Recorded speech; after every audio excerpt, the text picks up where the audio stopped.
អន្តេវិសកឋានមួយខ្នងបណ្ណាល័យមួយខ្នងទីចាត់ការមួយខ្នងខ្លងទ្វារចំនួន1របងចំនួន112ប្រឡោះនៅវិទ្យាល័យសម្ដេចក្រឡាហោមសខេងតាក្រៀមដែលជាសមិទ្ធផលសង្គមដ៏ថ្លៃថ្លាត្រូវបានប្រារព្ធពិធីបញ្ចុះបឋមសិលាកសាងនៅព្រឹកថ្ងៃទី11ខែតុលាឆ្នាំ2022ក្រោមអធិបតីភាពសម្ដេចក្រឡាហោមសខេងឧបនាយករដ្ឋមន្ត្រីក្រសួងមហាផ្ទៃស្ថិតក្នុងឃុំតាក្រៀមស្រុកសង្កែខេត្តបាត់ដំបង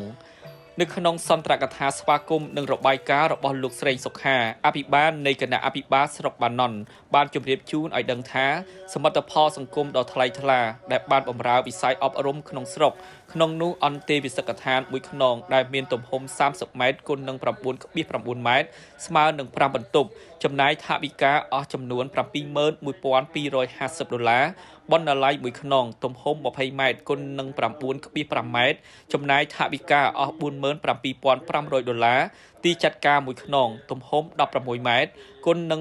9.5 ម៉ែត្រចំណាយថវិកាអស់ $38,000 ខ្លងទ្វារចំនួន1ទទឹង5ម៉ែត្រនិងកម្ពស់4ម៉ែត្រចំណាយថវិកាអស់ $5,800 របងប្រវែង224ម៉ែត្រស្មើនឹង112ប្រឡោះគុណនឹង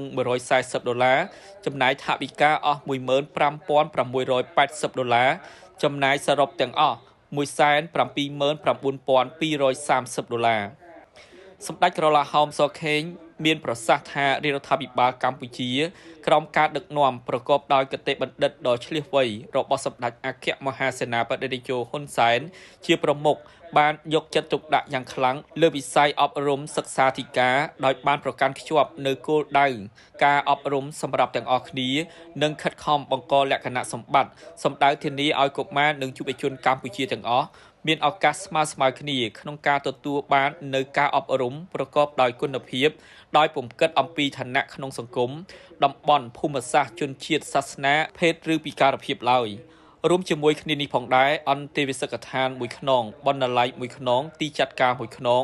ព្រមទាំងសមិទ្ធផលនានាជាច្រើនទៀតក្នុងវិទ្យាល័យសម្ដេចក្រឡាហោមសខេងតាក្រៀមដែលជាសមិទ្ធផលដ៏ថ្លៃថ្លារបស់សង្គមបម្រើឲ្យវិស័យសិក្សាធិការនេះសបញ្ជាក់ឲ្យឃើញថាពីការយកចិត្តទុកដាក់របស់រដ្ឋាភិបាលកម្ពុជា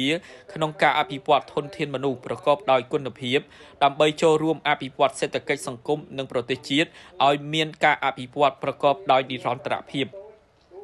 សម្ដេចក្រឡាហោមសខេងបានផ្ដល់នូវអនុសាសន៍ណែនាំដល់អាជ្ញាធរដែនដីសមត្ថកិច្ចគ្រប់លំដាប់ថ្នាក់ត្រូវជំរុញចូលរួមអនុវត្តគោលនយោបាយភូមិឃុំមានសុវត្ថិភាពរបស់រដ្ឋាភិបាល